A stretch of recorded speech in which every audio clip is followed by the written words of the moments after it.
During difficult times like these, I remember the kinds of sacrifices that Srila Prabhupada made. He came to a foreign country. He lived in other people's homes. He lived with young people who had no idea what the culture is or who he was. He made all these sacrifices for his spiritual master out of love. Now we have an opportunity, all of us, during this pandemic, where people are suffering all over the world, and we can take some sacrifice to try to follow in the footsteps of Srila Prabhupada and get the blessings of Lord Chaitanya Mahaprabhu.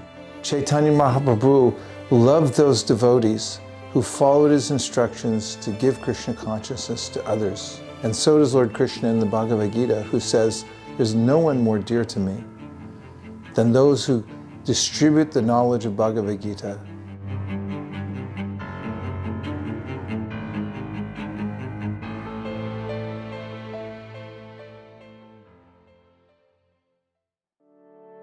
Give from your heart as much Lakshmi as you can.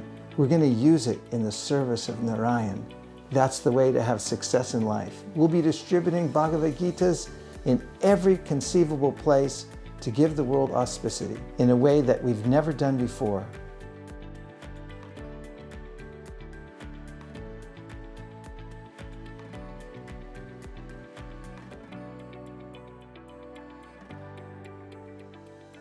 Ambika Kalna. It's a holy place in Sri Mayapur Dham where one of Lord Chaitanya's most intimate associates, Gauridas Pandit, lived and worshipped Lord Chaitanya. Chaitanya Mahaprabhu actually rode there in a rowboat to meet his pure devotee. That oar from the boat is there at Gauridas Pandit's temple in Ambika Kalna. And so is the Bhagavad Gita that Lord Chaitanya Mahaprabhu personally gave to Gauridas. That Bhagavad Gita touched by Lord Chaitanya and gifted to him. The deities there are only available for darshan for a few seconds at a time because they're so affectionate to their devotees. If they see devotees during the darshan, they will walk off the altar, just the way they did at the time of Gauridas Pandit. It's a place surcharged with spiritual energy. One day in Mayapur, I went together with Rajendra Nandan Prabhu, Nirakula, and Jananivas, the head pujari from Mayapur. As we stood under the very tamarind tree where Lord Nityananda and Chaitanya Mahaprabhu had danced together in kirtan, Jananivas Prabhu picked up from the ground a pod underneath the tamarind tree and handed it to me. He said, "Eat this." I cracked it open. There was a very tasty, gooey substance, tamarind inside, which I relished. And there were 2 seeds. I kept them. I brought them to California. And after a few months, I thought, well, maybe I'll try to grow them. And I did it. After several weeks, I resigned myself to the fact that they wouldn't grow. Of course they wouldn't grow, I thought. It's very rare that seeds transported across continental lines and had been kept for so long wouldn't grow. But then one day, I went into our greenhouse and I saw a sprout come up. My heart jumped. I looked closer and it was a gigantic sprout from the tamarind seed.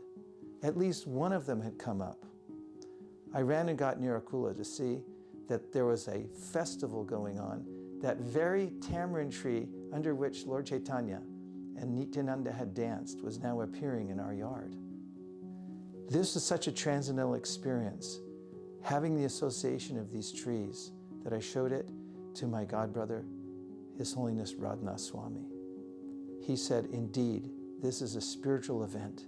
And he used to sit in our greenhouse while he visited our home and chant his japa to those tamarind trees. It came to my mind and heart that I should share the association of these 2 great souls, these 2 tamarind trees, with everybody else, as an incentive for everyone who's engaged in this Prabhupada marathon.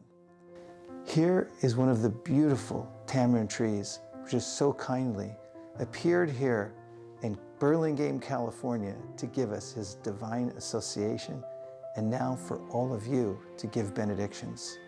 The threads hanging from this tree will also be at the fire yajna we perform for the marathon. They will be surcharged with spiritual energy from this beautiful resonant of the spiritual world. We're going to be giving out these threads that you can tie around your wrist and remember this special day and this special occasion for this marathon. This is the most important marathon we've ever embarked upon. And I personally feel that anyone who gives during this marathon and makes a special sacrifice will get more mercy. From my heart, I give every bit of Sukriti I've gotten from Srila Prabhupada to those of you who help during this marathon so we can reach our goal and declare victory over Maya. Let's really go for this. It's important.